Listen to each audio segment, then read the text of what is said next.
بسم اللہ الرحمن الرحیم۔ پاکستان جیسے زرعی ملک میں اس وقت آٹے کا بحران ہے، جس کی اور بہت ساری وجوہات ہیں۔ ان میں سے ایک وجہ ذخیرہ اندوزی کا جرم بھی ہے۔ مختلف اوقات میں پاکستان کے اندر مختلف چیزوں کا بحران سامنے آتا رہتا ہے، جیسے چینی کا بحران، آٹے کا بحران۔ حالانکہ پاکستان جیسا زرعی ملک جہاں گنے کی پیداوار بھی بہت ہے، یہاں چینی کا بحران ہو سمجھ میں نہیں آتی بات، اور یہاں ایک زرعی ملک ہے، گندم کی پیداوار بھی بہت ہے، یہاں آٹے کا بحران ہو بات سمجھ میں نہیں آتی۔ لیکن ایک جرم ذخیرہ اندوزی کا، اس جرم کی وجہ سے پاکستان میں مختلف اوقات میں مختلف بحران سامنے آتے رہتے ہیں۔ حالانکہ ذخیرہ اندوزی یہ وہ بڑا جرم ہے جس کے بارے میں رسول پاک صلی اللہ علیہ وسلم نے فرمایا لا يحتکر الا خاطئ، سوائے خطا کار کے کوئی صحیح کامل مسلمان کبھی بھی ذخیرہ اندوزی نہیں کر سکتا۔ جس کے دل میں ایمان کامل ہو، جس کو اعلیٰ درجے کا ایمان نصیب ہو، وہ کبھی بھی ذخیرہ اندوزی کا جرم نہیں کر سکتا۔ یہ جرم کرنے والا خطا کار ہے۔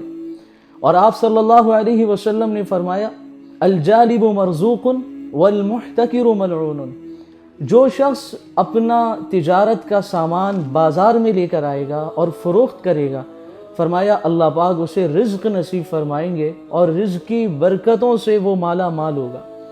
اور جو شخص ذخیرہ اندوزی کرے گا، فرمایا اس پر اللہ کی لعنت ہوگی، وہ ملعون ہے، یعنی اللہ کی رحمتوں سے محروم ہے۔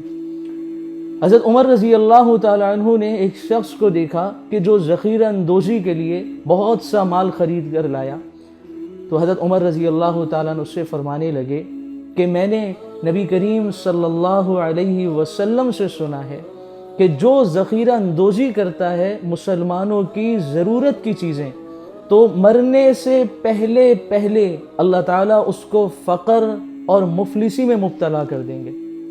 ایسی آزمائش آئے گی، بلکہ ایسی تباہی آئے گی کہ مرنے سے پہلے خود محتاج ہو جائے گا، خود فقیر ہو جائے گا۔ آج دوسروں کو پریشان کر رہے ہیں، مرنے سے پہلے ایسی بڑی آفت آئے گی کہ یہ خود پریشان ہو جائے گا، مفلس ہو جائے گا، محتاج ہو جائے گا۔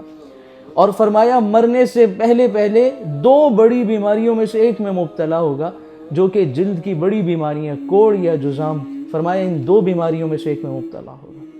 کتنی بڑی وعید ہے۔ آپ صلی اللہ علیہ وسلم کے زمانے میں تصور نہیں تھا مسلمان ہو اور ضرورت کی چیزوں کو ذخیرہ اندوزی کرے، تصور نہیں تھا اس کا۔ آج یہ جرم بڑھتا جا رہا ہے امت مسلمہ میں۔ رسول پاک صلی اللہ علیہ وسلم نے فرمایا ایک شخص پیٹ بھر کے کھانا کھائے، پڑوس میں بھوکا کوئی شخص سو جائے، تو جس نے پیٹ بھر کے کھانا کھایا اس پر اللہ کی لعنت ہوگی۔ اور فرمایا پورے علاقے میں، فقہا فرماتے ہیں پورے علاقے میں کوئی ایک بھوکا سو جائے اور باقی لوگ سیر ہو کے کھائیں اور انہیں اس بھوکے شخص کی پرواہ نہ ہو، تو پورے علاقے پر اللہ کی لعنت ہوگی۔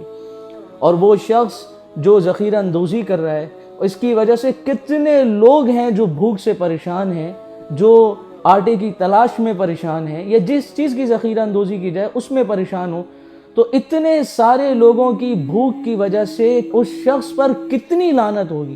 ایک شخص کی وجہ سے پوری بستی پر لعنت ہو رہی، اور پڑوسی کی وجہ سے پڑوسی پہ لعنت ہو رہی ہے جو پیٹ بھر کے کھا کے سو گیا، اور جہاں لاکھوں لوگ متاثر ہو رہے ہوں تو اس شخص پر کتنی بڑی لعنت ہوگی اللہ کی جس نے ذخیرہ اندوزی کری۔ تو میری التماس ہے تمام بھائیوں سے، تاجر بھائیوں سے اور دیگر تمام لوگوں سے، اس وقت یہ جرم بہت ہو رہا ہے۔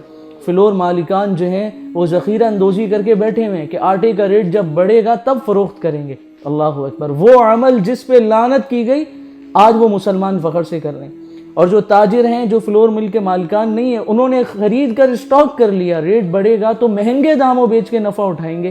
اللہ اکبر، اس نفع کا کیا فائدہ جس پر اللہ کی لعنت ہو، جس کو اللہ کے نبی ملعون قرار دے رہے ہیں۔